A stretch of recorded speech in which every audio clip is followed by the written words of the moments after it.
Hi. Hi, Alex. Big Alex. I've never seen up here. I'm talking in front of people very much. Okay, then close your eyes. That's fine. So anyways, Thursday night we went to, before camp, it was Thursday night, we went to a what was it called? Pre-camp, worship and prayer thing at Cornerstone.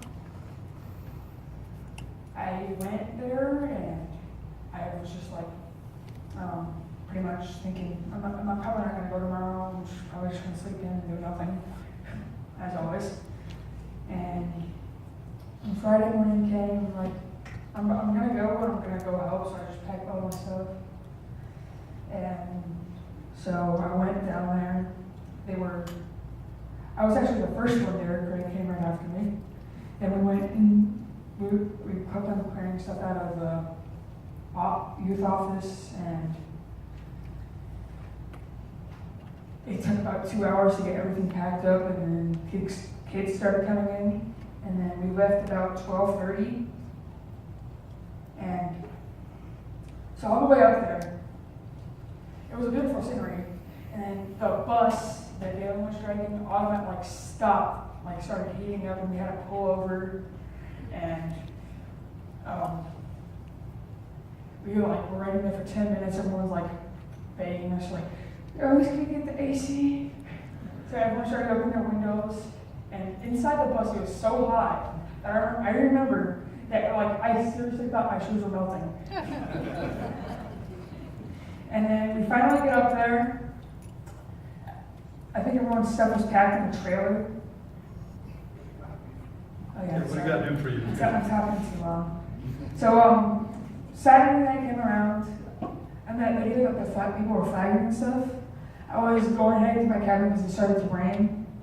So I got my jacket, and inside my jacket pocket was a thing of my past. Pretty much it made me so depressed that I just didn't go back to worship until like 30 minutes later. And I didn't even go back to worship then. I just sat by a bench outside the bathroom. Alex, tell what it was and why it made you so sad. It was a paracord bracelet that my grandma had that I given to her.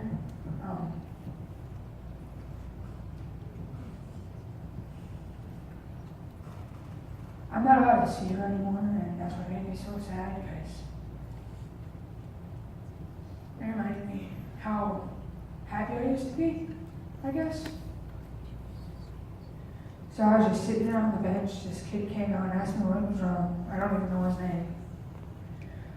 I told him nothing was wrong, and he just said, "No, seriously, what's wrong?" And I just stopped talking to him. Then I went back to worship, sat down on one of the benches, and just sat there doing nothing, looking at the stupid thing. There was a a picture on Facebook of Dearman, Malia, and this one kid from Cornerstone, like both in their hands worshiping, and I was like on the right, just sitting there with my head down, looking at the thing. Dearman came up to me, asked me what was wrong, and I didn't reply. Then he went and got the kid that had talked to me earlier. And the kid started praying for me and rebuking everything that was wrong. And about 2 minutes later, 5 more people came up, laid hands on me. A couple minutes later, ended up, everyone was surrounding me. And I was just there in the middle, just thinking, why am I even here? I shouldn't even be here today. And there was something that this kid had said, because I was in my mind just saying, begging God to talk to me because I needed him, and there was no response. So in that head, the mindset was still that I don't think a God exists.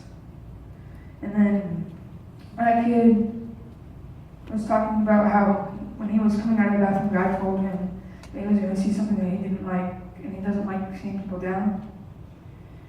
And God had told him when I was talking to God about, and that at that moment I pretty much forgot everything from my past.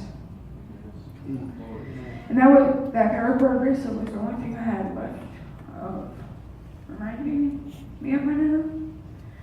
So later on in the day, in the night, they had started a campfire, so I just threw it in there.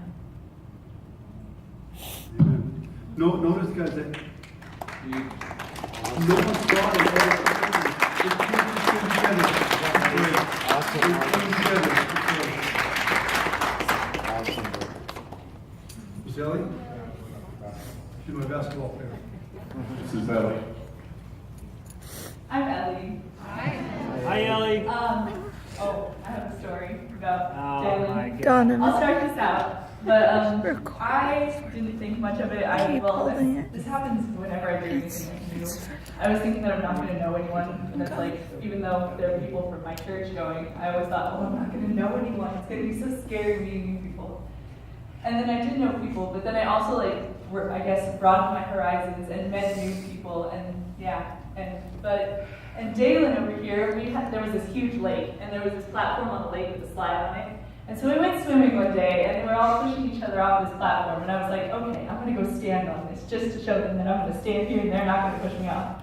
So, and me and my friend Ashley, we are pulling Jalen out of the water, and then we drop him back in, just, And it was kind of Ashley's idea. And I thought he knew that, and he could tell, and he pushed himself back in, and then all of a sudden, I'm standing there, and I didn't know. He comes up and he pushes me, and he apparently didn't know that I was going to fall that easily, so I fell first on the wooden platform on my butt, okay? And then I went head first underwater. So there's been a joke, and he is a little butthurt about this.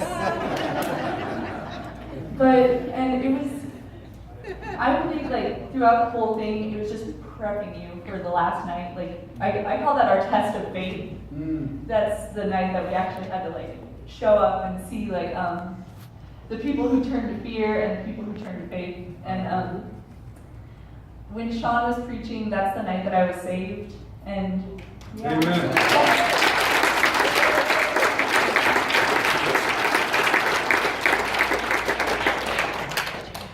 Amen. Amen.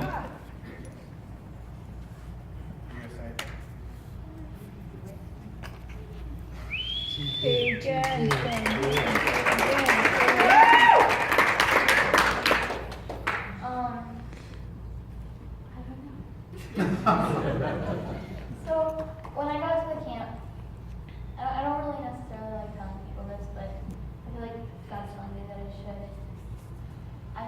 I kind of struggle with a lot.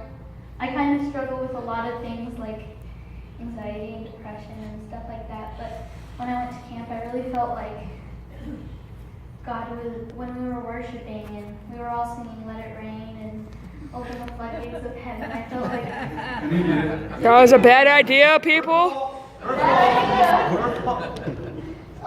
I just felt like He was slowly just washing that away, and it was being just taken away from me. I feel like we should have gotten recorded in the water. I feel like a lot of people there